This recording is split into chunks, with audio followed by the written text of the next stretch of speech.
For millennia, the people of Britain had been using bronze to make tools and jewelry and as a currency for trade. But around 800 BCE, that began to change. The value of bronze declined, causing social upheaval and an economic crisis, what we would call a recession today. What causes recessions? This question has long been the subject of heated debate among economists, and for good reason. A recession can be a mild decline in economic activity in a single country that lasts months, a long-lasting downturn with global ramifications that lasts years, or anything in between.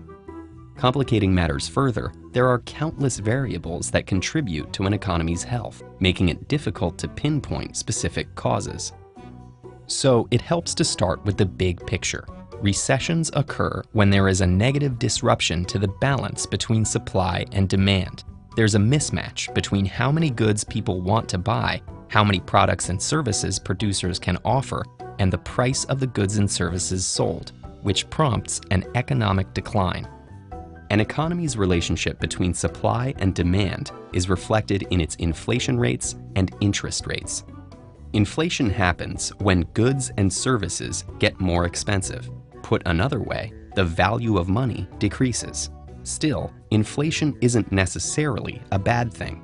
In fact, a low inflation rate is thought to encourage economic activity, but high inflation that isn't accompanied with high demand can both cause problems for an economy and eventually lead to a recession. Interest rates, meanwhile, reflect the cost of taking on debt for individuals and companies. The rate is typically an annual percentage of a loan that borrowers pay to their creditors until the loan is repaid. Low interest rates mean that companies can afford to borrow more money, which they can use to invest in more projects. High interest rates, meanwhile, increase costs for producers and consumers, slowing economic activity.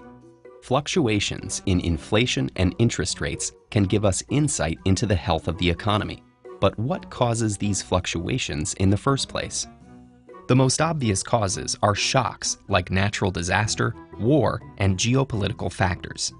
An earthquake, for example, can destroy the infrastructure needed to produce important commodities, such as oil. That forces the supply side of the economy to charge more for products that use oil, discouraging demand and potentially prompting a recession. But some recessions occur in times of economic prosperity, possibly even because of economic prosperity. Some economists believe that business activity from a market's expansion can occasionally reach an unsustainable level. For example, corporations and consumers may borrow more money with the assumption that economic growth will help them handle the added burden. But if the economy doesn't grow as quickly as expected, they may end up with more debt than they can manage. To pay it off, they'll have to redirect funds from other activities, reducing business activity.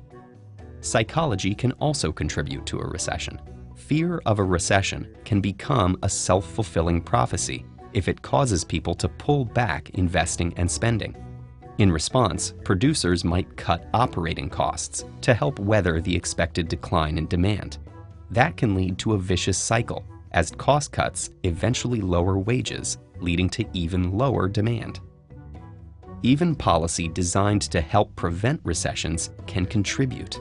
When times are tough, governments and central banks may print money, increase spending, and lower central bank interest rates. Smaller lenders can in turn lower their interest rates, effectively making debt cheaper to boost spending. But these policies are not sustainable and eventually need to be reversed to prevent excessive inflation. That can cause a recession if people have become too reliant on cheap debt and government stimulus.